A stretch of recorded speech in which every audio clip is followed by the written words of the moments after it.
Hello everybody, welcome to Flight Past. My name is Simon. We are flying over the battlefield of Waterloo, and after this epic journey that we've made all the way from Elba, we're about to begin the battle. It's around about 11 o'clock in the morning of the 18th of June 1815. We've been discussing in very fine detail aspects of this battle, so if you're new to the channel, you may find it gets a little bit detailed. I'll try to keep it as simple as possible, but please ask questions. Feel free to ask anything. There's no stupid questions here. There's only my stupid answers, but if you need any insight into what's going on, then feel free. Now, I am only an amateur, so I do a lot of reading on this subject, but if I don't know the answer, I'll tell you, and I'll try and work out what it is. But if other people in the chat can help out with some answers, that's great as well. I'm not assuming anything. I hope people will just find history interesting and the use of the flight simulator an interesting way of looking at it. It's for all those people basically who read a history book but have a finger on the map section, flicking backwards and forwards. Right, so let's swing round here. We can see the battlefield below us. And one of the things I wanted to quickly run through just before the battle starts, and is why Napoleon just goes straight up the middle here. Why does he attack this position? Why does he not go flanking to the left? And it's an interesting argument about this, and I thought we'd deal with this first. Why doesn't he maneuver left? If the Prussians are coming from his right, and he knows that they possibly will threaten his right flank, why does he not come this way and head around Wellington's position? Wellington is a defensive general a lot of the time. He's renowned for picking the right ground. He's also very good, and his generals, the French generals would have told him this, he's not used to fighting with the size of the armies that Napoleon fights with. So he will very much pick his ground. He'll pick and he will always try to pick the time of the ground.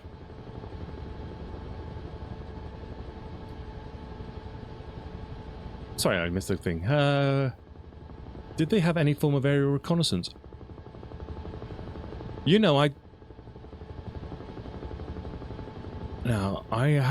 think I've heard of something like that. They have had that. I'm not sure they used it here though, but they did have. Well, they had a form of aerial.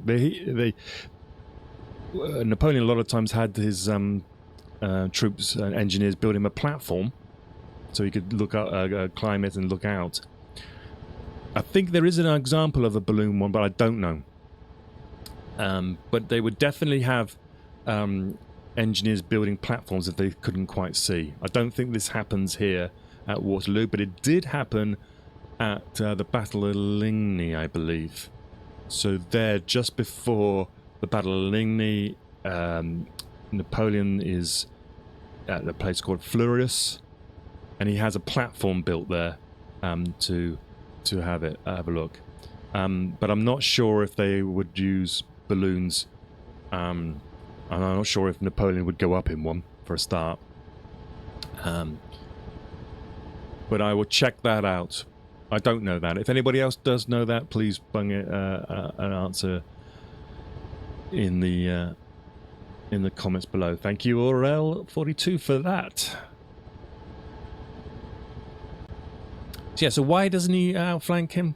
Well, if he knows Wellington is a defensive general, and he picks his ground, then you want to make sure that he's not. You attack him where he doesn't want to be attacked.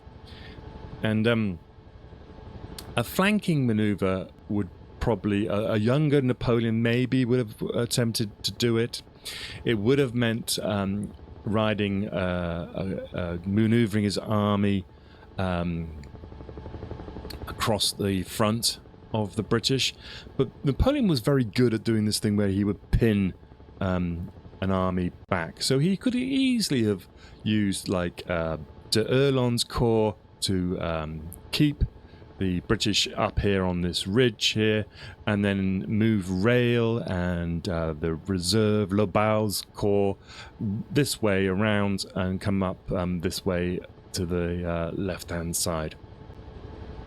And you know that Wellington was concerned about that because he had placed 17,000 troops essentially over in this area for specifically that purpose. And this is 17,000 troops. This is and not an insignificant amount of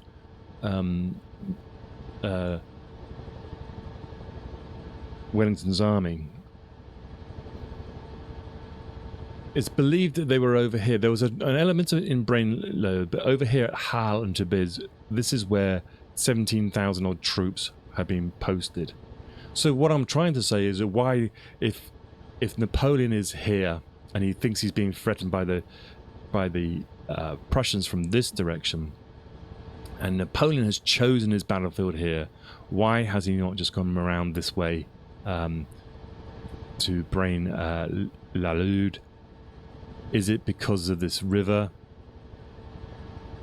Is it because there's lack of crossing points? It could be that. That river may be the reason why.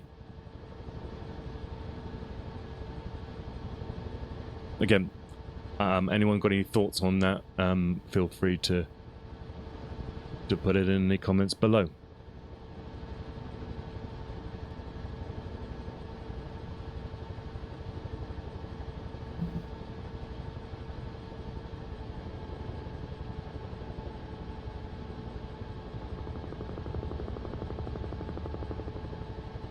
So what I'm saying is basically the frontal attack is what Wellington is preparing for at the moment. And if the French army are better at maneuvers, then outmaneuvering an army that even Wellington himself is not happy with, doesn't trust, would be possible.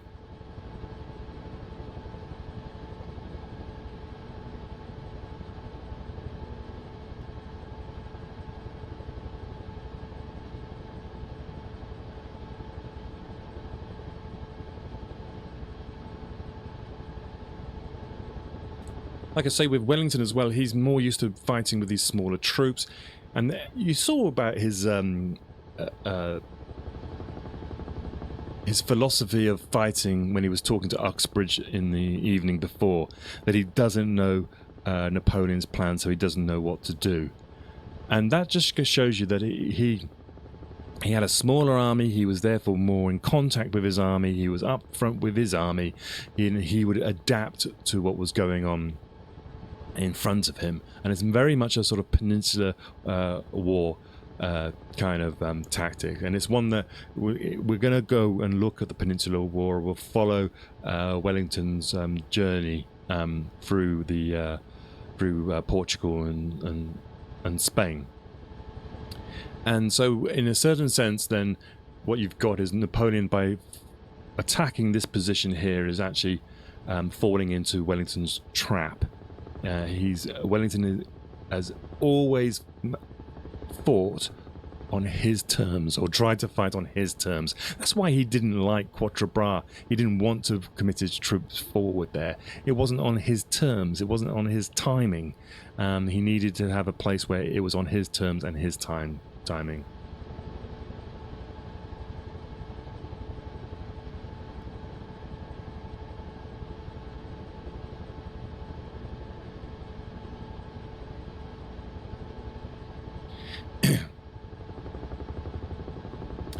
One of the criticism that Wellington does get, though, is that this 17,000 troops that he has positioned over here on his right flank are completely wasted. There was a guy, he argues, what's his name? His name was a guy called historian called Kennedy. He writes that it's difficult to comprehend how. This is a quote, by the way. It's difficult to comprehend how any French force could have got to Tabriz and Hal, which are these two places over here, without its advance being previously known. So he's basically saying these troops that Wellington have over here are wasted, and they should have been brought back across. I mean, it's 17,000 troops. You know, that's quite a lot when you've only got 80,000 on the battlefield itself.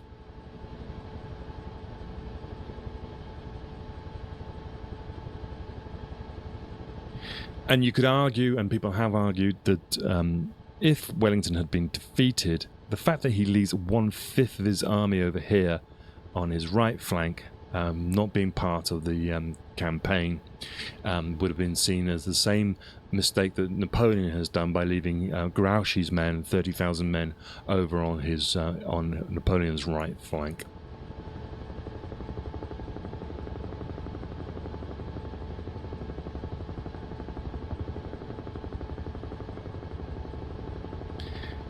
Just a quick note as well about the 10th Brigade. They were actually lying at a place at Ghent. This guy is so Ghent is up here. This is the 10th Brigade. They were essentially a big element of his Peninsular Army who had arrived, and they arrived from Ostend, and were just getting to the field of operations around this time. They were ordered from Ghent at around on the 17th, and they managed to get to the village of Waterloo around about 10 o'clock in the morning on the 18th. And these were this is from a letter by Sir John Lambert. So this is the only part of the American army that had managed to get back in time for the Battle of Waterloo.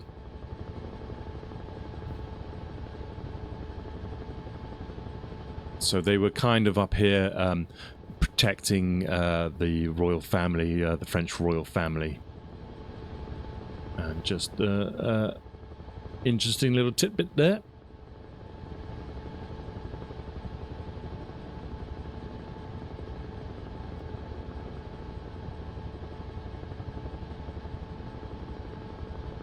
They describe, by the way, the journey that they had to take, and there's a guy, Lieutenant Drew. He was part of this brigade. He describes that they were occupied some time in clearing the road of provision carts containing bread, forage, and spirits that had been left on the road by the locals.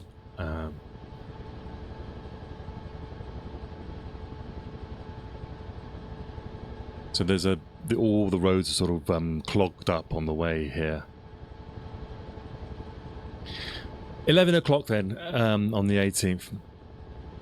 The messages arrived from Grouchy, and this basically said to Napoleon that all my reports, and I quote, this is, "Sire, all my reports and information confirm that the enemy is retiring upon Brussels, either to concentrate there or to give battle after uniting with Wellington. They must have started from Turin yesterday evening at 8:30 and have marched all night. Fortunately, the weather in the night was so wretched that they couldn't have advanced far. I'm going to start immediately for Sarthe-à-Walhain. Hence, I shall proceed to Corbeil and Wavre." So that is Grouchy's message that Napoleon had received in the morning, and the one we heard Napoleon write back to with this sort of waffly message saying, you know, follow them, but come close to me, but follow them. And so what that suggests then, so he's here at Sa-le-Warhain, and he says he's going to proceed via Corbeil, which is this place here, towards Wavre. The message back to Grouchy basically says the same thing. Do that, doesn't it? It says follow them, go that way. It doesn't mention at all. No, don't. You know, when you get to Corbeil, why don't you go left to Côte Saint-Etienne, and then through Keru, and eventually up to Lasnay. Why don't you do that? Because if you did that and you then met the Prussians here at Lasnay, you would then be better impacting the battlefield for me than if you just went up to Wavre and fought the rearguard action up there.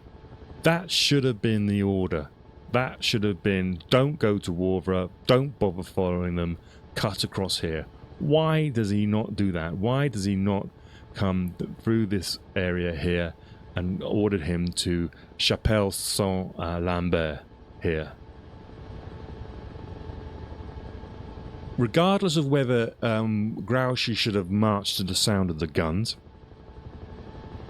forget about that. The order should have been, get yourself to Lasnay. And it's kind of crazy. The reply back was like, follow them to Wavre, but be in contact with me. You can't do both. So people argue that it was all Grouchy's fault. That there, to me, is exactly the one point when Napoleon should have done the correct thing and ordered Grouchy straight towards him there, but he doesn't. And that is essentially the point where Napoleon will lose this battle, because even if he gets onto the top of this ridge and forces Wellington back, say he wins this ridge, the British Anglo-Dutch army will probably stream back through the woods. He's still got a Prussian army, 3 corps of Prussian army coming up this ridge on his flank, and he'll be in a weakened position at the same time up here. So it doesn't make much sense to me. Anyway.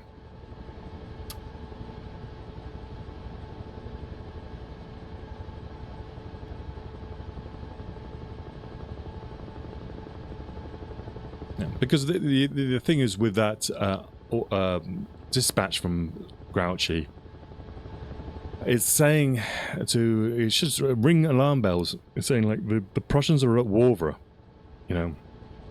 There's no point anymore in following them because you're only going to be behind them. Get in front of them, cut across.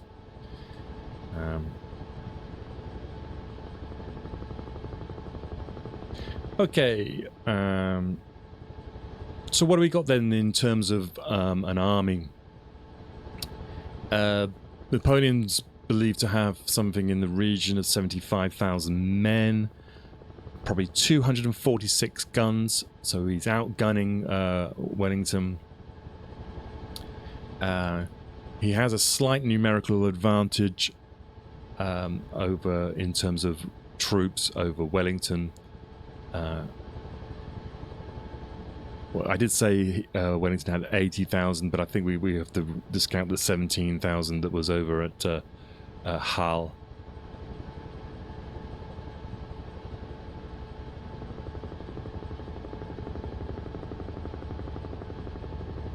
He needs to be energetic at this point. He needs to be on the front foot if he's going to succeed. But he doesn't. And this is around about in the morning. There seems to be not much action happening. The army's cooking soup and all this sort of stuff.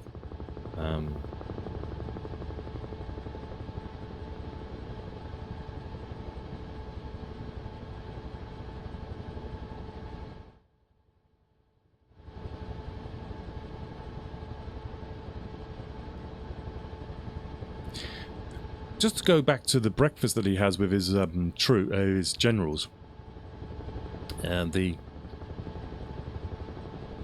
there's the whole conversation supposed to be he's believed to be with Sue, Bassano, Drouet, and Rail will come in as well, and Napoleon is irritated. He's saying that just because you've been beaten and all that sort of stuff, he's not a good general. Rail enters the room, I believe, this time, and it's believed he's asked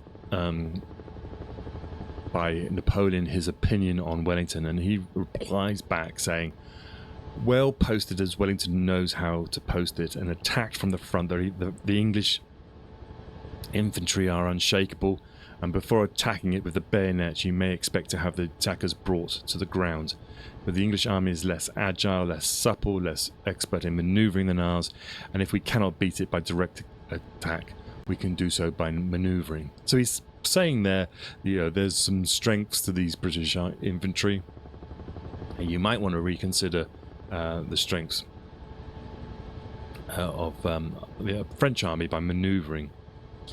But we get the sense that Napoleon is irritated by this, and he just brings the conversation to a stop. So it sounds like Napoleon's just tired at this moment, and this is why we've been doing this for so long. This whole journey that we've been doing with the helicopter, looking at the distances. He's been in the saddle now for 3 days. I think he's just tired, and he just wants to get on with him.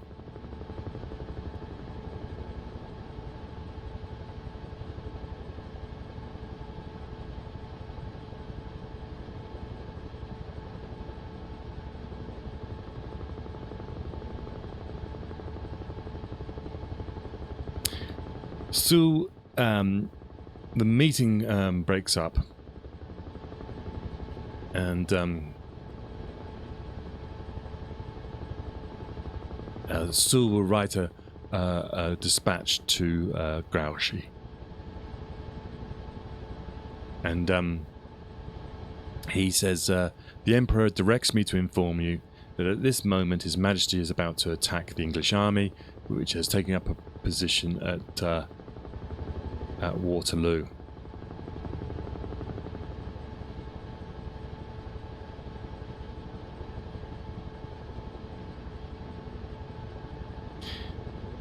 There's another rumour as well, which before we start, is Jerome, who's Napoleon's brother, Jerome Bonaparte, who will be in charge of the attack on this side here, Hougoumont, stayed at the same place Wellington stayed at in Genappe.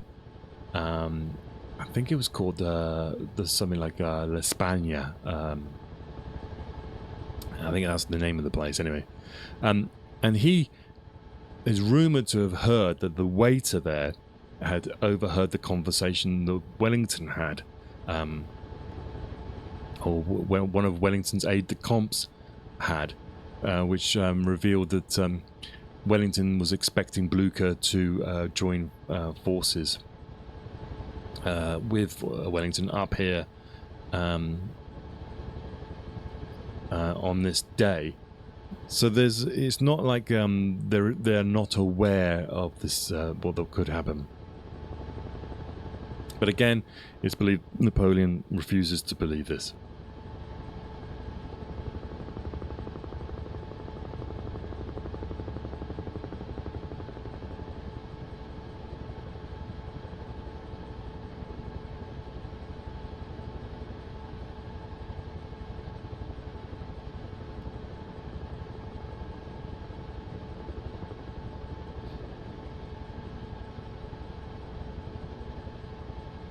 Right, we're coming up on 2 hours and 30 minutes. The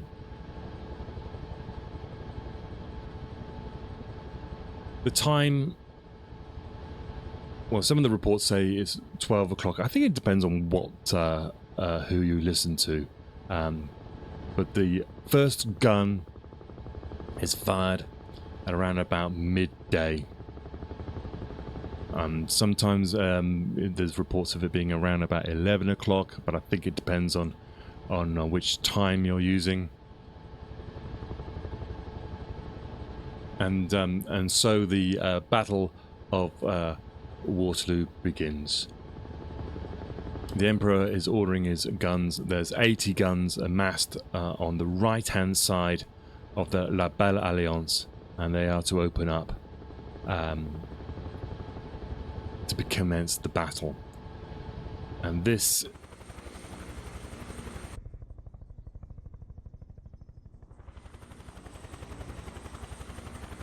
so the 80 guns lined up to the right of La Belle Alliance. So we're looking probably along this ridge here.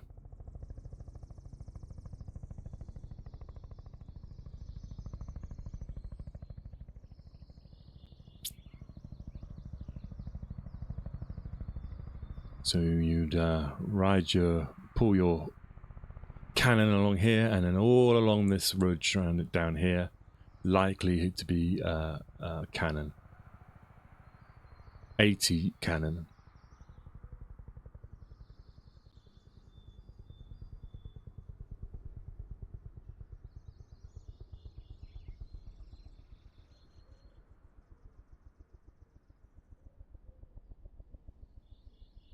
This is where de Erlon's corps is also positioned.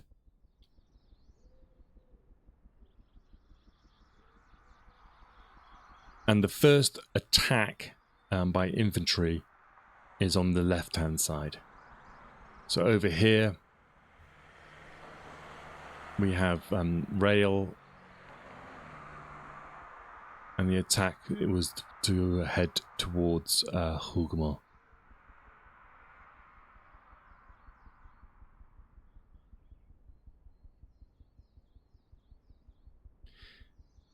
And we'll leave that there for today. The first gun is fired, but you can see what Napoleon's intentions are. He's going to attack each side, and his intention is to draw as many reserves as possible from the center of the British line. So an attack will go in over there, and then we'll have an attack up this slope here, pressurizing the right-hand side, the right flank, coming up this way. And his intention is just to put pressure on Wellington, force him to move reserves to his flanks.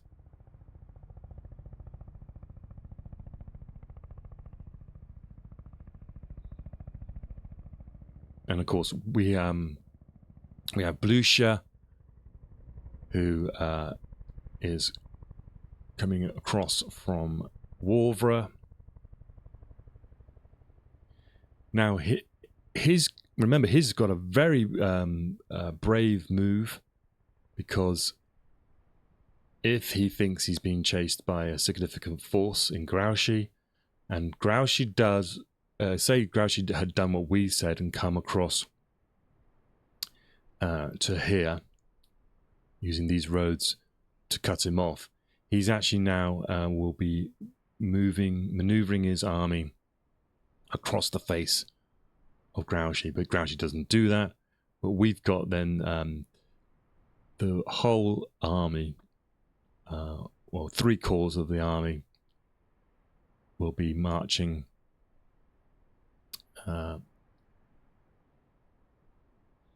from Wavre here in this direction. So it becomes a race. Can Napoleon take out the position at Mont-Saint-Jean before the build-up of Prussian troops from this side gets too much?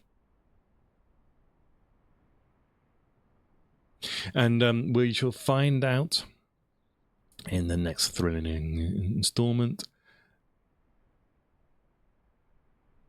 And tomorrow, I think tomorrow, probably around about midday UK time, we'll have a look at we'll look at that, and we'll look at the actual battlefield battle itself. Sorry it's taken so long to get here. It's I know it's a bit of a waffle, but I get distracted sometimes.